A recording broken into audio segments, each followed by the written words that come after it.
మండలం రామచంద్రరావు బంజర్ గ్రామంలో ఇందిరమ్మ ఇంటి శంకుస్థాపన కార్యక్రమంలో మంత్రి పొంగులేటి శ్రీనివాసరెడ్డి పాల్గొని శంకుస్థాపన చేశారు. ఈ సందర్భంగా ఏర్పాటు చేసిన సభలో ఆయన మాట్లాడుతూ సాధించుకున్న తెలంగాణ రాష్ట్రంలో ఎలాంటి అభివృద్ధి జరిగిందో అందరికీ తెలుసని, అధికారంలోకి వచ్చిన 15 నెలల కాలంలో ఇందిరమ్మ రాజ్యంలో తెలంగాణ రాష్ట్రం అభివృద్ధి బాటలో నడుస్తుందని అన్నారు. ప్రతి పేదవాడిని ఆదుకునే విధంగా ప్రభుత్వం అండగా ఉండి పనిచేస్తుందని తెలిపారు.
ఈ గడిచిన 15 నెలలలో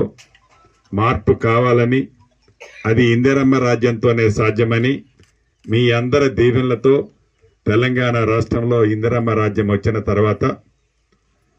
ధనిక తెలంగాణ రాష్ట్రాన్ని ఆనాటి పెద్దలు 8,19,000 కోట్ల అప్పు చేసిపోతే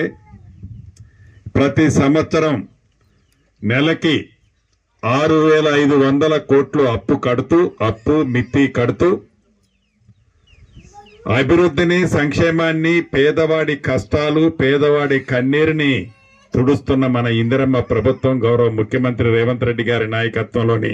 మన ప్రభుత్వం చిత్తశుద్ధితో ప్రతి పేదవాడి కష్టాలు తీర్చాలని, ప్రతి ఆడబిడ్డకి ఇచ్చిన మాట నెరవేర్చాలని, ప్రతి రైతన్నకి భరోసా ఉండి రైతును రాజు చేయాలని, ప్రతి నిరుద్యోగ తమ్ముడికి అండగా ఉండి ఒక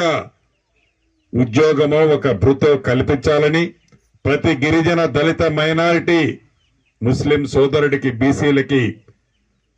అందరికీ ప్రభుత్వం అండగా ఉండాలని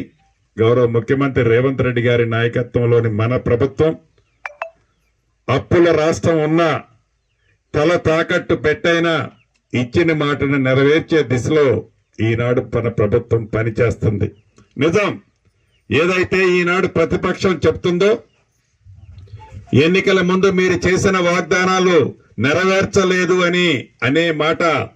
అంతా నిజం కాదు, కానీ కొద్దిగా నిజమన్నమాట నిజం. రాష్ట్ర ఆర్థిక పరిస్థితిని కొల్లగొట్టి ధనిక తెలంగాణ రాష్ట్రం అని ఆనాడు చెబితే నిజమని నమ్మిన మేము తీరా ప్రభుత్వం వచ్చిన తర్వాత చూస్తే ఏదైతే ఆ లంకె బిందెల్లో ఏయో నిధులున్నాయనుకున్నాం, ఆ లంకె బిందుల్లో నిధులు కాదు కదా, చివరికి మంచి